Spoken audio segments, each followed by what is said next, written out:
Ezui partout dans le monde. Ezui Namolongo Mobimba. Ezui Ezali Bongo branche moko to l'océan du Congo, National Libération. Oyo epesa makabongo namolobeli labino océan de la presse congolaise. Ezui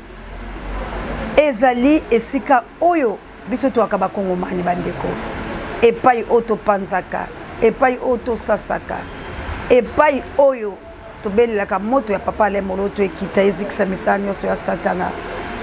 Esengo ezali lisusu ya kozana bino elongo na mokolo mwalelo mbote na bino bonso babonné na biso ya Océan du Congo pe bilo bato bolandaka biso pe na bokebi bolandaka émission du début jusqu'à la fin bo partageaka bolaika botiaka ba commentaire ba suggestion pe ba j'aime tika nzambe alola apambolaka bino penza awa to mobilisaka to sensibilisaka to salaka éveil patriotique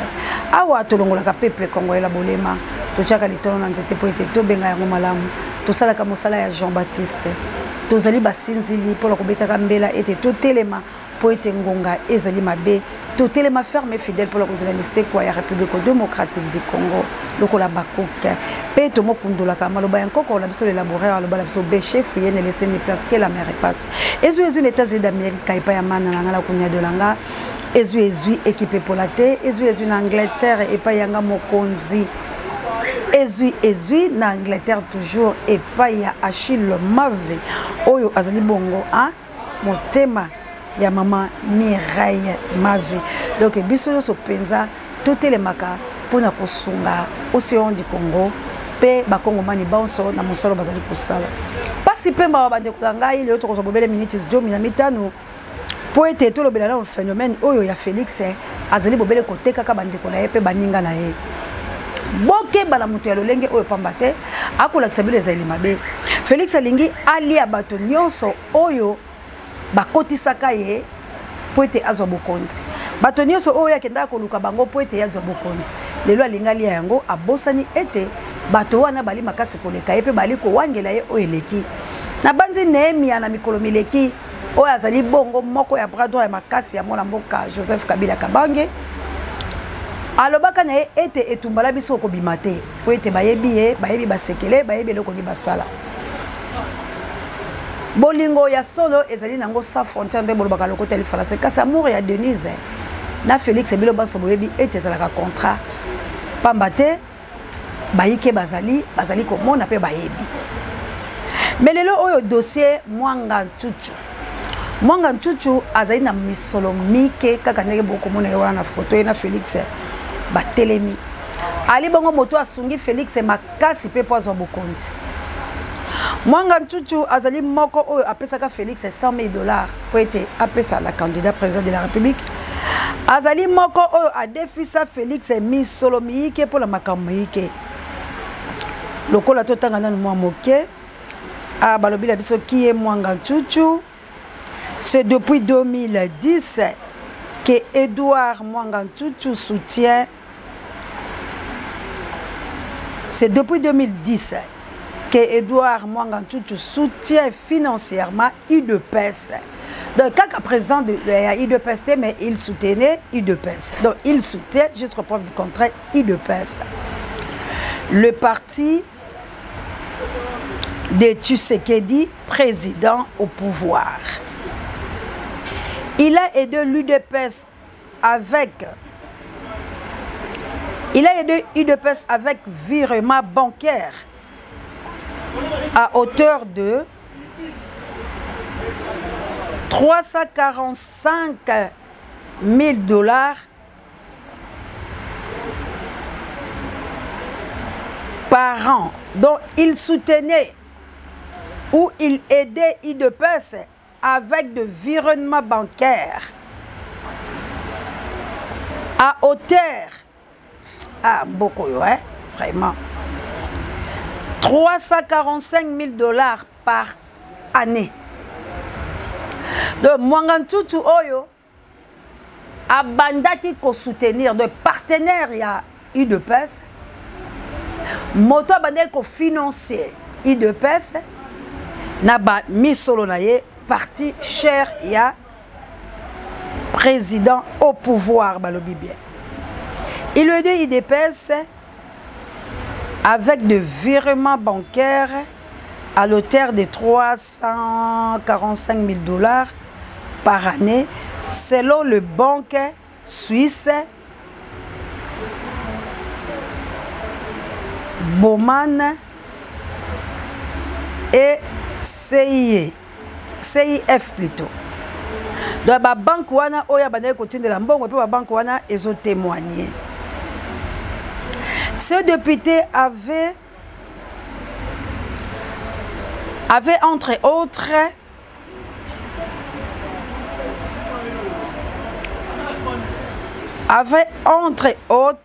octroyé 100 000 $ de la hauteur Kolobaliboso à Tshisekedi pour le paiement de sa caution quand il était candidat à la présidence fin 2018. Wana kaka mola mobala la bomoni akauka wana misolo nyaye miango wana oya bande ko pesa ka da 2 pièces chaque année pe atsuka ki wana te a financer ki lisusu mwana mboka Félix Antoine Tshilombo pour l'élection de 2018. Depuis 2020, c'est aussi lui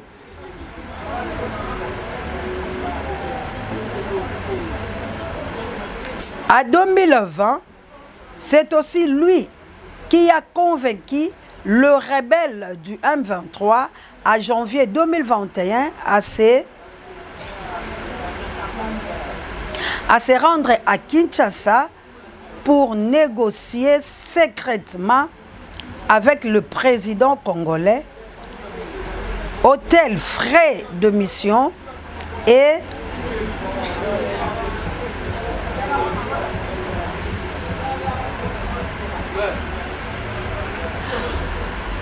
hôtel, frais de mission et per diem à ses frais. Les riches mines Edouard, voilà bah bengi hein, le richissime Edouard Mwanganchuchu a rapproché le président rwandais Paul Kagame et Tshisekedi en 2019 autour de ces contrats commerciaux après sa prise du pouvoir. Congo a ses problèmes.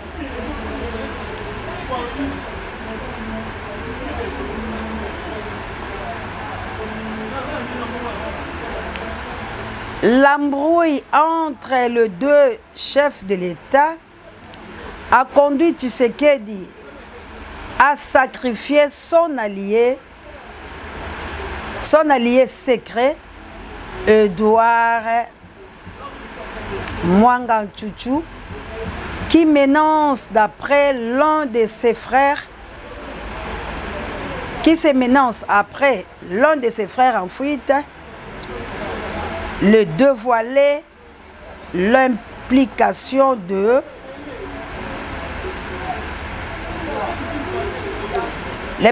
Tshisekedi dans la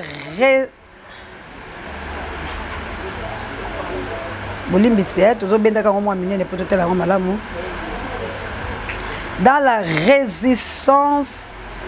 de la rébellion du M23. Donc likambo ezali pena monene makambo ezali bongo ndongo oyo batalisi biso na baninga ya bakomi ya presse écrite ba misusu o pe tozala kala bango pour que le bokoko bokundoli nde omoni bango pe bakelaki mwa koluka luka kotindela biso mwa ndambo ya mwa maloba oyo tozali kotenga bien na lokota ya li français. Depuis 2010, camarade de Félix Tshisekedi Oazali Edouard Tchouchou a déjà financé l'UDPS. C'est le mal de l'UDPS. Et ça traîtrisme oyo babandi yango wuta l'époque à Mobutu. Papa Tchan Tshisekedi na butu ke azu ba carton emission na sele na ntongo lango ayeyi koloba la peuple makambo susu. Et voilà, c'était la bango ezali bobele bongo. Ce que Tshisekedi ali mbuma oyo akolia na bandeko la ye na bato bazalaki nango elongo sans tenir compte que moto ya liaka bongo akutelaka bobele na makambo minene. Likambo ya M23 bandeko na ngai Félix ayebi yango malamu po ete ata ko mikanda ya M23 bauti bongo kobimisa bandeko mosusu pe bauti kotindela biso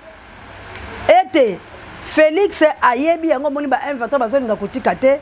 pamba te ayebaki siko lokola ba Edouard wala baza ba témoin gênant ya kolobaka bosolo ke sala makambo oyo na lolenge elongo balaki Félix alinga zala nyama oyo ya kolia bato nyonso bazalaki na ye na korba oyo bayedaki ye po ete azala pembela Kabila po abomali sitwale na ye ke ye asala biso mabe te abomali sitwale na ye ke makambo ya oyo ezoleka na Congo ye ayebi yango te asala mabe te oke abosali ke tanga banengo kele kosalaka bakor bato wana bazali na bato pe bato wana baleki la mbongo baleki la puissance baleki na mayele baleki la makambo tout oyo bakopomola ye linga ndetela tina mwana nchuchu ako mwanga nchuchu plutôt akosamba te na baye oyo bakozela ye asamba kasi kuna pe na mboka Rwanda bakosenga ye moto la bango azonga po ete ya solo moto ali na misolo miike azali pe kopeze na Kigali wana na ekonomi makasa alors likamwele kokoma ya ba décideur bakokota yango mwanga nchuchu bokoyoka kaka azali maladi makasi batindi soins médicaux ndenge bakolobeke mwana nchuchu akokende akosambaka na ye te bosolo boye bokundami po ete bayi politique bayike bayi na kati ya libumu na ye lokola Matata Mponyo lokola Martin Fayulu Madidi lokola Bahati Lukwebo lokola bali bongo bayike o bali na sima ya mokongola ye pe ya mela bango akopomola bango po ete boyebi monguna soka ye na sima likambo apomolaka lelo Bahati atako ako ongotolo me bazali na kati ya situation alors Félix akokoka ko exposer Bahati te akokoka Matata Mponyo te non plus à ko exposer Fayulu non plus à ko exposer Yemoko non plus à ko exposer la partie nae parce que moto ale saka yango ezali bongo ye wana obomoni batangi ye bongo moto ya bongo boko bebisa ye afrisé les ali bongo ya ye moto ya bongo université Matata Mponyo azala 80% afina saka Bahati apesa ka ba misolo na ye po ete bato babika po yebisa nga moto ya bongo kokanga ezali fantaisie te elika lokwa to kanga Vital Kamerhe na misolo miyiki obalakisa mais le Vital Kamerhe ali libanda pe ako jouer rôle kaka ya directeur des cabinets ya chef de l'État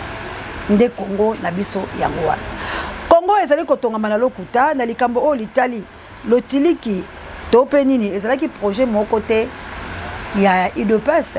ezalaki makambo oyo mona muzitu basala yango to pakutaki yango na epoka Kabila basi babanda ko poser pierre Kabila l'homme pour ça tchela biso vidéo. Oui, je connais bien Kakobola parce que c'est un projet qui ne date pas d'aujourd'hui. C'est un projet qui avait été initié à l'époque où Muzito était Premier ministre, c'était bien avant Muzito, Gizenga, Premier ministre, et Kabila était encore président de la République. Et c'est pendant leur passage à la tête du gouvernement que ce projet a été mis en place. Et c'est un financement indien. Il était prévu 2 barrages à construire, Kakobola dans le Kwilu, à Gungu, et Katende dans le Kasaï. Donc il y a eu un financement pour construire ce barrage dans le but d'électrifier le Kwilu, disons Idiofa, Gungu, Kikwit. Et donc voilà, c'est à ce moment-là que ce projet-là avait été initié. Et le barrage a été construit. Les travaux étaient finis, mais il ne restait que le transport de l'électricité vers Gungu, vers Idiofa, vers Kikwit. Et vu que Muzito, son mandat était limité, c'était un mandat de 5 ans, il est parti. Il était en principe prévu que le gouvernement qui succédait, celui de Matata, puisse s'occuper du transport de l'électricité. Ça n'a pas été fait. Bon, aujourd'hui, j'apprends que le régime qui est en place avec Sama Lukonde comme Premier ministre est en train de s'occuper de cette tâche-là du transport de l'électricité. Mais de là à dire que c'est un projet que M. Tshisekedi a initié, ça c'est faux. Il est là peut-être dans le cadre de ce qu'on appelle la continuité des affaires de l'État. Voilà pourquoi ils essayent de s'occuper de ce transport, mais ce projet a commencé à l'époque où Joseph Kabila était président de la République, le Premier ministre Adolphe Muzito a hérité de ce projet parce que Gizenga était là, il a démissionné et les travaux ont été justement lancés par Kabila, par Muzito et à Kakobola. On a les images, l'histoire est là, donc il n'est pas, à mon avis, honnête aujourd'hui. Les gens de l'Union Sacrée qui veulent s'en accaparer, ceux de l'UDPS, qui font croire à l'opinion que c'est eux qui veulent électrifier Kikwit, Lukwilou, Idiofa, Gungu. Non, c'est faux. Historiquement, nous pouvons prouver que ça ne vient pas d'eux. Ils sont là justement dans le cadre de la continuité des affaires de l'État. Tosengi kaka bosolo pambate bosolo nde ekosikola biso. République démocratique du Congo elingaka bongo bosolo te po ete yango etongami na lokuta kasi biso tolobi lokuta ekosila po ete chaîne de libération ezali wana ebombaka vérité te mama jawa salam alaikum le banisi manangai ba mama nangai na plus 30 tokoloba bobele bosolo ba mama missionnaire po ete bosolo eli kosikola etumba ya Congo ezali bongo kokende makasi bayi prophétie ekobima tolanda mama prophétesse nini alobaki ona likambo etali le 23 mars. Bana Nzambe na pesi bino mbote bisika nyonso ezwami bino ezali ya bino mama Caroline peut-être ekozala mbala liboso olanda ngai me bandeko mosusu si balandaka ba message oyo Nzambe apesaka ngai lelo na ye na message oyo etali mboka na biso République démocratique du Congo message wana na fondé yango te ezalaki le 23 février 2023 oyo vers 1h Nzambe apesi nga message alobi na nga boye Caroline lamuka zwa papier na biki koma makambo oyo na kati ya message na ngai nazwi papier na biki na bandi kokoma ayebisi ngai boye na yoki kolela na bino na kati na mboka na ngai mboka Congo mboka onga na lingi yango makasi na moni lolenge nini batu bazonyokola bino sika awa na pesi yo ndingisa ya kopanza message o na monde entier na ba Congolais baza na kati ya Congo pe libanda ya Congo yebisa bango boye ngai Nzambe na sengi na bino le 23 mars bo banda ko sambela à partir ya 12h sambela loba na ngai nini oyo lingi pona mboka Congo pe nini oyo lingi ngana sala na banguna oyo bazobundisa est ya mboka na bino. Alors, on a tuni le 23 mars. Si on a aussi la nini, pourquoi le 23 mars? Nzamba ebisinga boye. Alobi ezala ki un certain 23 mars. Batu moko boye basangana ki pona ko bundisa mboka Congo, pona ko zo etendi ya mboka na biso. Bisika wapi ba moni ke nkita eza ebele, bango ba bénéficier na yango. Yango bakoma ko boma ko violer ko sala mabe na kati ya mboka Congo. Biso moko ba Congolais tozo souffrir. Yango nkolo alobi le 23 mars tozana 2023 mwana ya Congo nyonso mwasi to mobali esika nyonso ezwami yo zwa likambo oyo en considération fuka masambela Nzambe ezala ekuti yo na bureau ezala ekuti yo na hôpital ezala ekuti yo na musala wapi bisika nyonso kozala na ndako fuka makaka yebisa Nzambe nalingi osala boye pona mboka nanga nalingi osala eloko boye pona banguna oyo bazobundisa mboka na biso. Bien aimé nkolo ayeko talisa ngai ke na kati ya gouvernement na biso ya Congo ezali na ba M23 baza na kati en cravate en veste na kati ya armée na biso ba M23 baza en tenue croyant ke bazo salela biso musala bazo bundela mboka nzoka bango baza na pona koteka mboka na kati ya gouvernement croyant ke bazo sala po mboka etombwama nzoka bazana ko yiba mbongo ko financer ba M23 ba boma ba Congolais malamu ba violer ba Congolais malamu ya nkolo atindinga na loba na yo ndeko papa ndeko mama yo ozwi libaku ya kolanda ngai kotala sexe na ngai te âge na ngai te nkolo azwa déjà mokano ya kotia maloba na monoko na nga utakala ngai na kenda kaka kotosa makambo ya tindinga na ke na lobi ngai na ye kosala part nanga na futi transport na komi awa na sangani na bandeko pour que yo yamba message yo oyo yoki soki o garder yango pona yo yebake etumbu ya Nzambe kozala likolo na yo kasi soki ozwi mokano ya kokabola message ona ndeko oyo yoki te Nzamba kozanga te kopambola yo. Voilà cause pour laquelle ngai mama Caroline na ye na oesika nazali pe na servante de Dieu mama Micheline parce que dans une équipe dans l'évangélisation, malgré que bande ko ebele bazui moi empêchement ba na classe bazali ba diacre bazali, maman Micheline naza diaconesse na église oyo ngai maman Caroline nazali, papa na biso mokambi numéro 1 kombo na évêque Jean-Patrice Bosoki, ngai naza équipe na évangélisation, maman Micheline na mona ki akotika ngai mokote ayaki ko accompagner ngai. Message nanga yango wana en tout cas ndeko nangai zwa makambo oyo en considération soki olingi ke nzamba lola aboma ba M23 nyonso en veste en cravate en tenue militaire yebisaka nzambe ke ngai ndenge na fuka miboy ba M23 nyonso boma bango nzamba yebi biso to roboma te to sima makila mutu te ye mokeli na nyonso ye moko akosala biso to lobaka les restes ye moko akoaccomplir. Merci Kabouya l'homme puissant, wana bino moko boyoki bandeko oyo prophétie et bimi to boya kayango te mais to examiner kayango soki ezali ya nzambe ekokokisama automatiquement kasi to bondelaka pour la République démocratique du Congo le 3 mars bato bakozala disponible pour le 23 plutôt pour le kobondela pour la République démocratique du Congo place yo sekokuta yo telema obondela poete to briser alliance oyo et bandaka bongo na Joseph Kabila le 23 mars Joseph akenda kanaye kasi Félix ayele susu komo kondola yango mais na nzela ya kowangana makambo oyo ya salite na nzela ya kokosela baninga makambo bato oyo basala obolamu tala yango tala mwana alobaki na ye ingratitude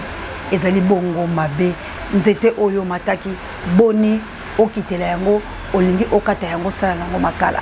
ingratitude ya mwana mboka Félix Tshilombo bino oyo boza sima na ye boko périr mabe poete peuple congolais kotomboka pe bato oyo yazali ko bundara bango lokola baleki makasi bino boko yeba sort nango mais botika komema ye bongo la kati ya mabe pamba te nzambe ya République démocratique du Congo atelemi tango elubele ko ya la République démocratique du Congo oyo bino la lokota li français boko bengango Armageddon ekobikisa te ko koza l'apocalypse bako kata bato bayike na banzi na yebisaka bino na le 3 mars maloba oyo nzamba tshaki la kati nga pona ko réveiller la peuple congolais bozali komona to bozali komona te boali komona te molongo mobimba eningani epai ne pai moto ekopela na France epai ya Macron akobika te lobe ezalaki opesi mbwambwa boyi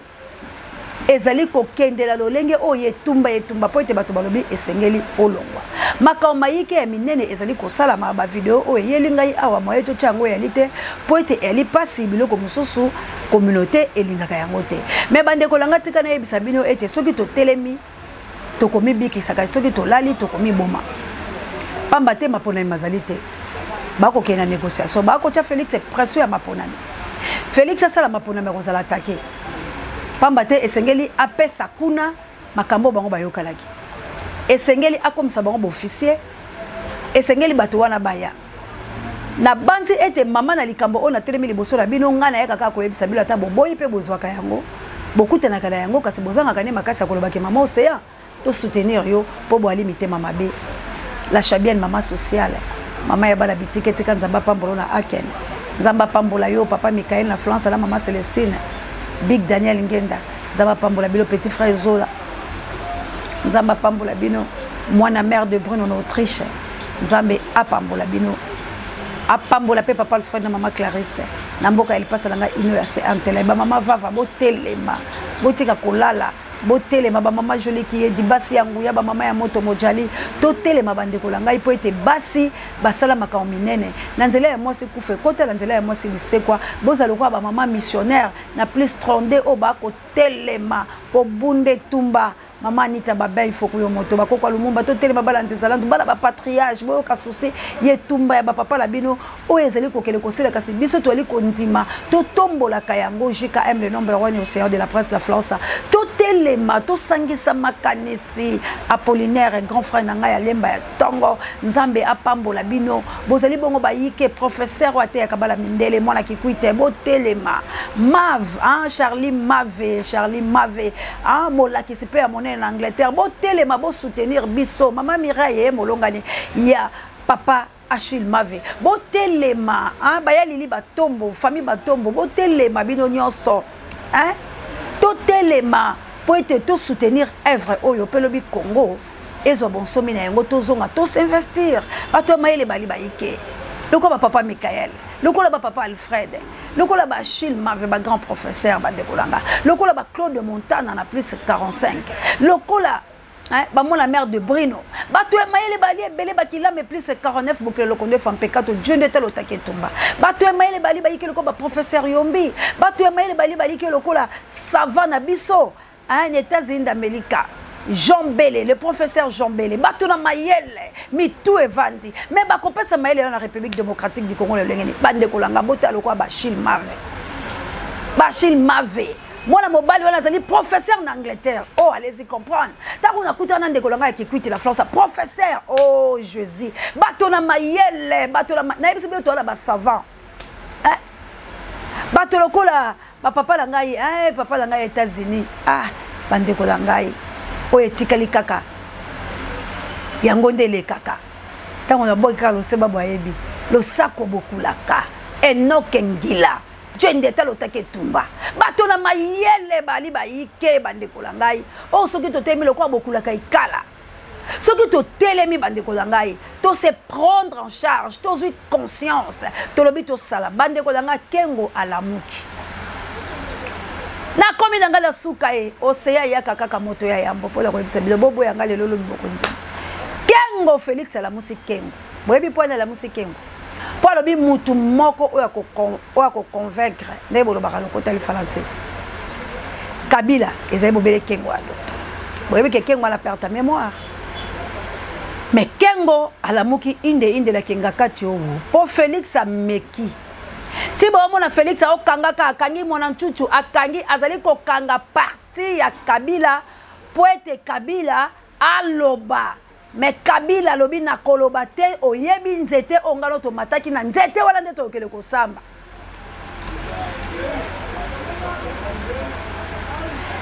na misela psa yemba nze moko bozoye na nganga nga so ka yena lobi yango seke nzambi parti moko aloba mukulu Koffi Olomide mukulu nzeta nzube sekele na yango ndokise na ndeke biso bakokombele boza biso na moyi te na butu pete donc parti wana yelinga na esprit ezali message pe ponga eloko elanga pamba te sur la plateau cela veut dire que bango ba mukulukulu esengeli siko baluka pe ndoki tondeke wa komatala nzete ya nzube wana yango bomonya komi bikanga kanga ezala toke plus loin opération buka buka bazolinga kobuka biloko bokomona ka baji biloko ya bango mais ba osimba peut-être population mutazolela poka Kabila andima ne fils qu'appelle na ye poka Kabila a se prononcer ata muke po lokola Kabila zoloba te ezalo kwa Congo la kati ya bobu allez-y comprendre Kabila lobaki vaut mieux na cette terre place on a moni que la koloba bêtise olela fongola munoko langa pola loba bêtise donc à cette terre pas moni que la temps azali kamba koloba ta zo zeleka na nzete la bango ya nzube oyo bango mi bale bandoki to bandeki osengeli bamata mais bakei kola musa Léo Kengo adondolo beach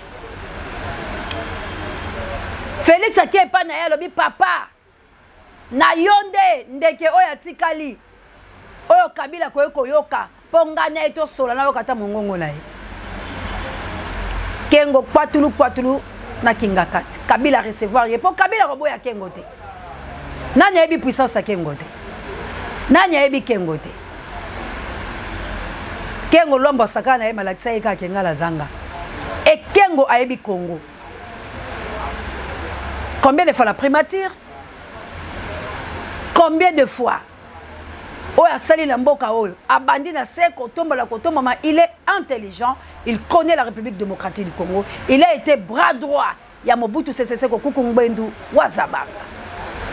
il a travaillé à Ebimboka et voilà consultation ya Kokombele bakei kozwa Kengo yewana ipala kengakati tozo c'est la suite soki Kabila la Félix Basololi bokomona ke parti rwandaise et qu'on s'allie sous le problème te bokomona peta musu opération buka et qu'on s'arrêter parce que biloko ebele oyo moni Félix azali kobimisa c'est kaka po alobisa Kabila nzima kaita alobisa kaite et Kabila exige nini bande kolangai Kabila lobby il faut majorité na ye Kabila juge na Félix po bayokan ayebisi Léo Kengo naza na respect na yo Il faut que Félix Asong Selanga biloko langa tout. Na aidé mais asalinga mabe a komi komenanse bandeko langa ba famille nanga batu la biso mais ayebi ke batu wala bazala la kati ya mission secrète oyo biso la eto sala. Alors na niveau oyo ya sali, il faut majorité tout ezonga na maboko langa. Ya boye bisanga siko Congo to yeko tika théâtre ya Kengo Félix la Kabila. Po boko yoka union sacrée eko panzala siko ya solo. Boko mona ba Kabila ba kosa discours na bango biso to zongi parce que union sacrée on a trouvé rien de spécial. Mais est-ce que biso la Congo to yeko vivre théâtre? Est-ce que na Congo mibali bazate? Na Congo basi bazate? Oh po ba telema ba libérer mboka la bango. Ba papa Lumumba bazate, ba Nzezalandu bazate, ba papa langa Kasavubu bazate. Ba Polo ba Okito, ba papa Bamba. Ba to ya solo bazalité, te tozali tozangi nde misolo. Tozali o to signer makila po nekolo. Tozangi nde misolo po to telema. Parce que moto anzala luti biloba aloba lo sako. Libu mwanzale luti biloba aloba. Yango bozo mona ba politicien la biso bazo somba bango na mbongo. Bazo sala théâtre. Parce que bazala ba moyen te. Aye politique pour s'enrichir. Yeb sanga mutala ko edembo kamkoni. Mais biso toye poto s'enrichir te. Toye quand même que poto bimisata bolamu ya souci ya kibobola la biso to ali nango. Tokola la malamu te tokolia malamu te tokobika malamu te bala bitelo bialité bakaboso ali pasteur bi bobola oyo tolingi yango te. Alors po biso pe to li ata loso ton panga to sala nini to teleme biso baso to luka bandeko bia biso basunga biso po ete tokende liboso. Mais on a lobi la bino bobo ya jufe bobo ya ndele boko ndima yango na yebisaka la bilo kenza bati ndenga pembela mata fa ilo sokela kotenga mabomoni te bomoni te. Kengo pe a telemi a jouer carte là. Parce que moto mbongo de plus appelé comme moto mbongo pe bangamba ebele lo kwa biso to linga koyoka la te. Soki na zaki na misolo mike. Na ko pesa mbela boy. Na ko lekana mbetuluku ya batu ba ko landanga. Talande kwa la mikile ba pa na poto lo bilanga ba mo se ande la mona ko ngala boy kitoko beloko ninga la ko kabela o. Na tel na lobi na répondre maman langa o nini bande. C'est que ça va complexe na congolais abio le kingo le kila banana ngai ngala ko senga lisungi ya République démocratique du Congo yo za la mikile ba pa ya sanso za na longueur d'avance mais yo e pas ngolo bilango moninga kitoko moninga bien na leki na leki bane ane le ko kabela ngai te siko moto ya bobilo bo me ko yebisanga na répondre na tola e na obi même poli na yoki kaka na lobalanga te mais na respect na bloquer. C'est comme biloko aboye, ils allaient ko décourager, tous allaient ko faire avancer biso. Toko kende ko zo ba risque ya ko lokote la bino mi kumba mi nene boyo ya sala mi na secret mais batu balobi te mamo seya molobeli awe ko kende mabe betambela mais biso o. C'est quoi to que le lukala biso maman Olive. Parce que toluki ba mo livre la ba courage da biso beto komi na ngambu la bango ba opesa biso ka to bien. Ba biso to okela biso ya polele to ga ko bata ba te to sala ensemble to ko sala marche te to ko kepa to beti mbela to na ba to la ba to la ba téléphone ba benga biso. Ba ça va biso to ntibi to kutala bino. To ke to kutel poto zo mbongo. Parce que to mona le kwa to komi ko suka. To mona pela maela bo moto beto suki bele kwa nzamba lo be siko muta suki yanga ibandi. Mais siko auto traiter na makamba nation. Wala za spiritualité o za mboka ya bato bazokufa bato ba okufa théâtre te le bamboso bato ba okufa solo mais bon soutenir biso beto kende to bimata les 30 et le côté de to tika likala maloba to ke lo senga loboko la pas bato basala bambongo bobo te la dimension bato lo lengeni ba o mema Congo c'est quoi to ke la pas maman Olive toyeka ke pa na yo parce que to bandai ko lobaka to changer langage non maintenant qui va sauver la République démocratique du Congo ceux qui yo moko congolais ozoza motema makasi nani ko sauver nation ceux qui yo moko congolais oza motema mabe ndeko langai biloko ya bapaya ezaka malamu te to bunda pour la République démocratique du Congo to bunda la Congo biso la bino ekozala malamu mais na bi bokeba na dossier au Kengo akoti yango tout le monde connaît qui est Kengo Adondo a joué à carte na a échoué raté. Tokeba soki Kabila ba pese biloko bazoluka boyeba suite na succès langa. Merci la Kabouya l'homme puissant d'échange par l'équipe qui gagne. Merci na Gloire Ngoma Misepe électrique. Merci na Bidonio so bozolanda biso na Angola. Merci de kolanga na monyo lobi en tout cas maman félicitations tozali awa toko bunda kaka. Oui to bunda kaka mais to appelle la besoin ya katuku bianza po esunga biso. Po sa misolo de kolanga to kosala te. Révolution mon côté salama sa misolo. Échec la biso bata babola po to ala mbongo te tala bato bazui. O ba yepe combat pour la popularité tande ba obenga ba tande ba oliambo. E belé na mikomisa ko na tanga ba komola ba ko changer. Ba okele pas ba Jean-Marie Lokulasi, ba okele pas Boyano, c'est ça pour ni ba ke Holanda mbongo. Alors ceux qui bozo songa biso te boye ba ke bino bato bozo bebisa combat pe bozo teka biso nzambe akotuna bino. Parce que misolo boza la ngweza pe po songa biso. Mais ceux qui bozo kangela biso mitema biso to bebi nzambe akotuna bino. Akotuna bino. Merci vraiment na mamour d'Angola la mo kitene Florence Matondo Mido et binonio soto zakala bino ensemble vraiment bozali baike nzambe alola apambola bino prompt rétablissement la pape Dieu directeur recherche stratégique pe mama Gracia. Merci na sango mokonzi pareil bimiso babiso biso la bilo to tele mabobele la histoire moko tokeba na Dio Kengo Kabila Félix. Pasi makasi bye.